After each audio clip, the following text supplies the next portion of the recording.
all throughout na to. Walang cut-cut na eh. Yung mga business, mapagpalang araw po sa ating lahat tayo. Spotting. Hindi kasi ano daw po sila, maglalakad ng papeles. Papeles, papel yun eh. Yung yung marriage Contract, tsaka certificate, hindi na daw contract. marriage. At saka yung Kasi nga daw, Saglit lang ngayon Pag- ng panel eh.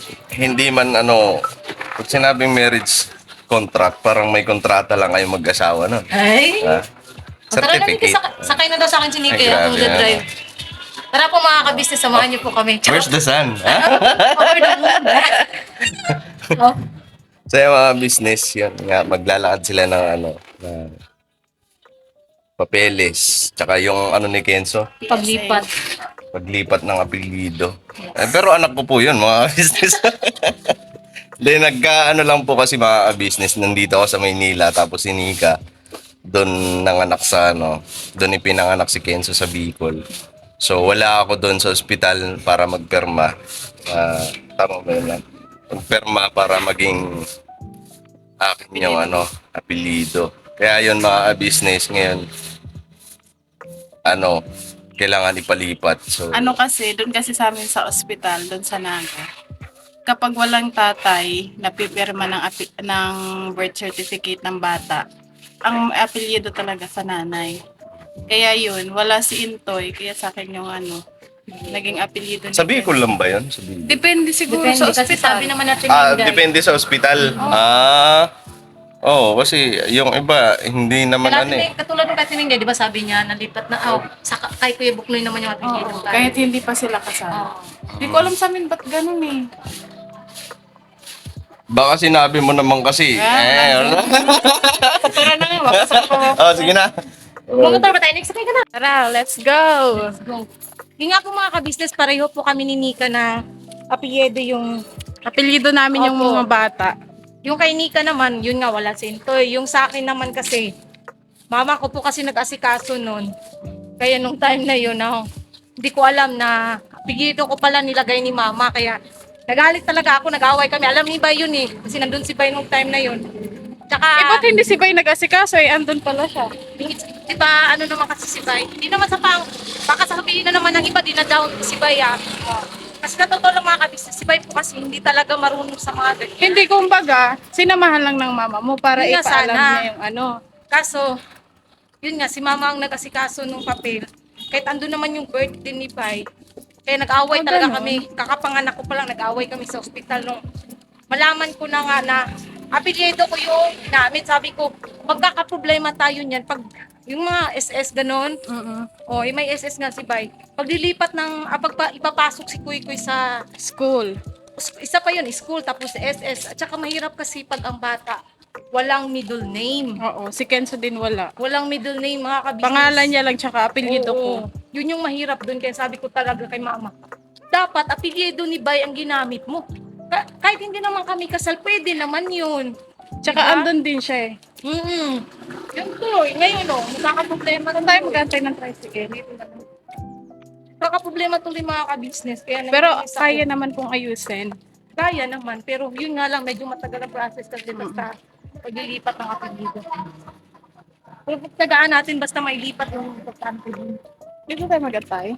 Bale ngayon mga kabisnes, pupunta muna kami ng barangay kasi kukuha po kami ng barangay ID. Opo. Kasi isa din po sa requirements po yun para makuha po namin sa PSA. Kaya antay muna kami ng tricycle. Where's the sun? The sun is there. Yes. Yun po mga kabisnes, nandito na kami sa barangay.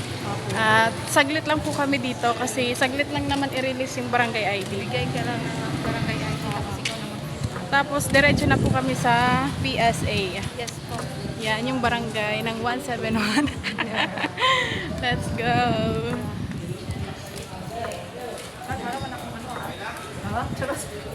Ang init po kasi mga kabisnes. Ayun nga po mga kabisnes, nakakuha na kami ng barangay ID. At eto na po siya. Kailangan na lang po namin ipalaminate. Tapos lalagyan na lang namin ng picture. Saglit lang po kumuha ng ng barangay ID dito sa Barangay 171. Mga lang, 10 minutes. 10 minutes. Andyan na, ready to Ready to go. Maghanap na lang po kami ng ng paglalaminate. Sarado dito, no? Dito natin pinagawa ng Kaya try natin eh, may Xerox. Tara. Let's go!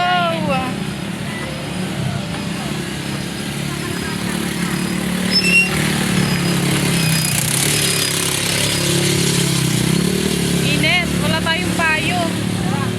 Tayo payo. Pero puti na, nakasombrero tayo. Yes, on the way na po kami sa Almar. Kasi doon po namin kukunin. Andun po yung PSA at bali tapos na namin i-laminate yung barangay ID namin. Yan, malikot. Let's go. Tara, bira.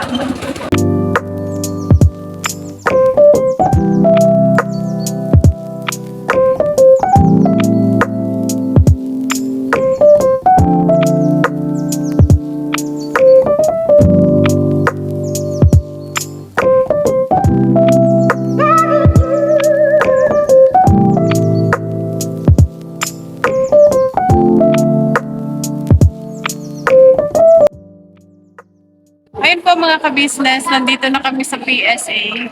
At ito po yung pila. Ayan po.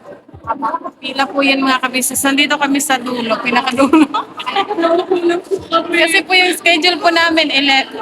10 po ng umaga. Ano?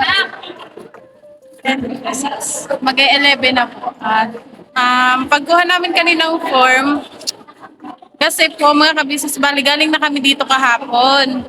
Kaso po ang problema, kaya kami umuwi agad kasi nung pumunta kami ng barangay kahapon, naubusan na po ng barangay ID. Kaya kumuha kami ng barangay clearance. Pagbalik namin ulit dito sa PSA, hindi po tinanggap. Kaya yun, umuwi na kami. Tapos ngayon, kagabi pala, nagpa-schedule ulit kami, nababalik kami ngayong umaga. Kaso ayaw ma-reschedule. Hindi po siya pwedeng ma-reschedule. So, ang inisip namin, pwede bumalik kasi Kasi nga, ang nakalagay nun, ano nga ba yun? hindi pa siya expire yung schedule namin kahapon. So, ngayon po, bumalik kami. Ngayon, ang problema naman, meron na kaming barangay ID, yung appointment na naman. Kasi nga, expire na daw. Kailangan i-appointment ulit namin yon kasi hindi pala pwede na yung schedule kahapon, babalik ka ulit dito. Nakiusapan namin mga ka-business. Ako po, napagbigyan naman ako kasi meron ako National ID. national ID, pero hindi rin makukuha, hindi rin kami sabay dito kasi parang pareho kaming sabay kami pumunta dito tapos ako lang makakakuha. Ayaw kami ng ganun, dapat sabay talaga kami. Bali mga ka-business, nauna kasi dumating yung national ID niya. Yung sa amin po kasi wala pa hanggang ngayon tagal na, wala pa din. Bali pinapacheck namin siya sa Oo, wala pa daw wala pang update, wala pang dumarating. Kailan kaya darating yun? Isa kasi sa pinapagaling na ID ngayon, yung national ID, gamit na gamit talaga siya mga ka-business. Wala pa akong national ID, di pa dumarating. Kaya Kailangan kami kumuha ng mga ID mga ka-business kasi sa ngayon po, katulad ng postal, di ba, nagpunta kayo ni Intoy. Wala din po, suspended po ng isang taon yung postal ID. So, parang ang hirap, no? parang walang mabilis kunin na ID ngayon eh. So, ang gagawin namin ito, parang babalik na naman tayo Pero bukas. at least po, sure na kasi yung appointment naman, nakapag-appointment ako ngayon mga ka-business. 11 a.m. yung kinuha ko kasi konti lang yung tao. 28 lang tayo na nagpa-appointment. So, ibig sabihin, less lang yung mga tao. So, pwede na tayo bukas. Kasi, kung kumuha kami kasi sa online mga ka-business, mas mahal siya. Sabi ko nga sa kanya, online. Kasi ngayon wala na naman. Kahapon wala, ngayon wala. So, inisip ko mag-online na lang. Ang problema naman kasi sa online, tulad nung kay Kuya kung pinalala ko, kumuha siya ng bird at saka basta bird yung kinuha niya noon.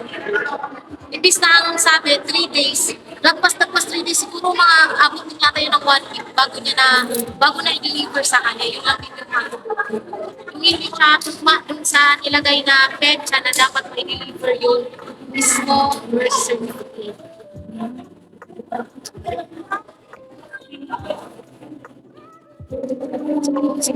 yun na lang talaga, at least bukas yun na kasi may ID ka na. Wala na tayong problemahin. Kasi mga kabisnes, sabay man kami kumuha ng barangay ID.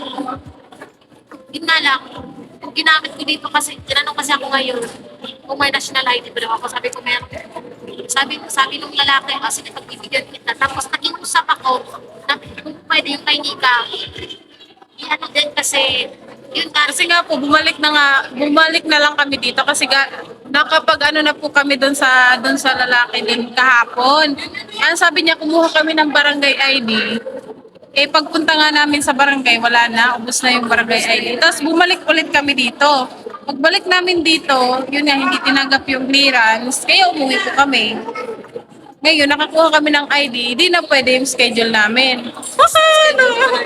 ibig sabihin, bukas talaga, sure na siguro yun bukas kasi, sure naman na yung ano natin. So yan, ang gagawin namin, uwi na lang kami na naman ito. Kesa naman, wala naman tayong gagawin dito. Okay, dito lang tayo, magkakay tayo hanggang sa payagan tayo. Dapat kasi pala, tinanong po namin kasi yung ano dito, information kahapon. Ang sabi niya, basta meron na kayong ID na barangay ID, balik kayo dito. O ngayon po, bumalik kami, tapos hindi nila tinanggap, magpa-reschedule daw ulit. Hindi talaga makabisnes mula nung umuwi kami galing dito kahapon. Tinatry ko na siya ni-reschedule. Ayaw talaga kasi hindi pa daw may existing na Oo. ano pa kami appointment. So, bago kami umuwi na gabi, kami ni Nika, nag-reschedule din kami at saka magpapa-appointment sana. Kaso yun nga lumalabas, may existing na ano. Parang may ingay dito. So yun. Kaya makaka-business pababa na lang. Walay na naman yung lakad namin dalawa. Nilagyan at isa. Alaman din natin na Kaya sa ano po mga kabisnes, halimbawa, ganito po yung ano nyo, yung sitwasyon nyo po. Halimbawa, kukuha kayo ng marriage certificate nyo o kaya birth ng anak nyo na PSA. dapat talaga, yung mabuti na may expire. Opo. Kasi hindi talaga kayo pagbibigyan kahit anong pag-uusap. Bali, okay lang po yung walk-in. Bago po kayo makapag-walk-in, kailangan nyo po mag-online schedule po sa... Wala pong walk-in, hindi sila tumatanggap ng walk-in. Kasi kung tumatanggap, di ba dapat tinanggap na din nila yung sa akin? Opo, hindi po yung walk-in na kapag punta mo is pwede na. Kailangan mo muna magpa-schedule tsaka yung time. Yes. Yan. So, pauwi na kami kasi uwi na. Ano kayo magagawa? Balik na naman tayo bukas hanggang sa makompleta natin yung kailangan natin. Kailangan makakabisnes kasi kawawa din yung mga bata na apelyido pa rin namin ang ginagamit at saka wala talagang middle name. Middle name, middle. Middle name siya. Alam mo, yung ano siya, Bisaya din siya. Tawag niya sa tricycle. Oh, si Koy Koy. Bakit si Koy Koy lang ano, madami na comment na rin sabi, tricycle ba Koy? Kasi sabi ko, ma, sakay tayo Bakit ang ng tawag ba tricycle. talaga sa inyo tricycle? Middle? Sidecar. Ano ba? Bakit ano? Kasi yung accent niya, Nix, Oo. na isa tricycle, dahil Bisaya nga, matigas kasi ang Oo. accent ng mga Bisaya. kaya Tricycle. Tricycle. Na lang ulit kami bukas. Tapos kapag hindi pa kami na bukas, siguro mag-online na lang talaga kami. Pero alam ko, kahit mahal. Pero para sa kasi akin, kailangan Ate, ko eh. sure na talaga yan. Kasi may ID ka naman na eh. Ito naman na kinailan natin kahapon. Dahil nga walang, may barangay ID po siya mga ka-business. Kaso expired na. Expired na. 3 months lang pala yun. Di namin alam. Oo, di namin napansin. Kaya napunta kami agad dito. Malay ba namin na pag-expire pala yung ilang kami. So yun po. Lakad na muna kami pa uwi. So ayun na nga po mga ka-business. Nakauwi na kami galing dun sa PSA. So yun, Toy. Gusto ko lang sabihin sa'yo na Ano? hindi pa din namin nakuha eh. Kailangan namin bumalik bukas. Kailangan namin magpa-schedule ulit ngayon para balik kami dun bukas para sa appointment. Kasi di ba galing kami dun kahapon. umuwi kami kasi Kumbaga, dapat pala, pagpunta nyo doon kahapon, nagpa-appointment na kayo para ngayon. Kanina sana naayos nyo. naka-appointment kami kahapon. Tapos, Ang problema lang, kumuha kami ng kasi ang sabi nila, kailangan sa akin na, kasi wala pa po akong national ID, di pa siya dumarating. Kaya, isa sa requirements ko para sa akin, barangay ID. Hmm. Nung pumunta na kami doon sa barangay kahapon, pagdating namin doon, naubos na yung ID nila, yung card ba na binibigay. Kaya ang sabi ko, barangay certification na lang. Kasi meron naman po doon sa requirements ng PSA na barangay ID, barangay certification. Ang pagkuha ko ng barangay certification dyan sa barangay, wala pala silang picture, tsaka signature. Yan nga, wala silang ano. Kaya barangay certification na lang ang kinuha ko. Pero, dyan kasi sa barangay na pinuntahan namin, wala siyang picture. Ang kailangan pala dun sa PSA, may picture ka para tanggapin nila. Kahit dikitan mo ng picture yung certification, hindi nila tinatanggap. Kailangan talaga yung parang naka-attach na talaga yung picture mo doon. Kaya yun, umuwi na lang kami. Tapos naman, sabi nung nakausap namin sa information doon kahapon, balik na lang kami ngayon. So pagbalik namin ngayon, pag karating namin doon, meron na kaming barangay ID. Tapos yung na ba? Tapos pagdating namin doon, kailangan na naman ulit namin magpa-schedule. Kasi, so yun, at least bukas, sureball na. oo. Pero okay. bukas, sure na yun. So, okay lang naman yun. Natagalan kami kasi ang haba talaga ng pila. Kami sa step 1, pero pagdating sa step 2, yun na yun. Doon na yung hinanap nila yung Kaya, umuwi na lang kami kasi ano mang gagawin namin doon. Pero bukas, pagka nyo doon, talagang makukuha na. Yun na. So, Magpapa-schedule ulit kami ngayon para sure na bukas talaga. Kasi kapag hindi, nakapagpa-schedule naman na ata kayo. nung isang araw yun. So nag-expire na yun. Tapos, Ngayon, kailangan magpa-schedule ulit ngayon para bukas. so pupunta pa kayo doon. Hindi na. Nakapag-schedule na kayo. Kami na mag-schedule sa online. Online na lang. Yun, hindi ko kasi alam. Online yung schedule pero kailangan pumunta doon So pupunta pa kayo. bukas. Bukas. Pero ang iniisip ko nga kasi para lang alam mo, sa pag doon kasi mura siya pag pupunta ka doon. Pwede mo din siya kunin online. Kaso, mahal. Magkano? Magkano ba ang diferensya? Pagka, Mga nasa 300 plus. yung diferensya. Pero, Tsaka kasi Toy, kaya ano ba?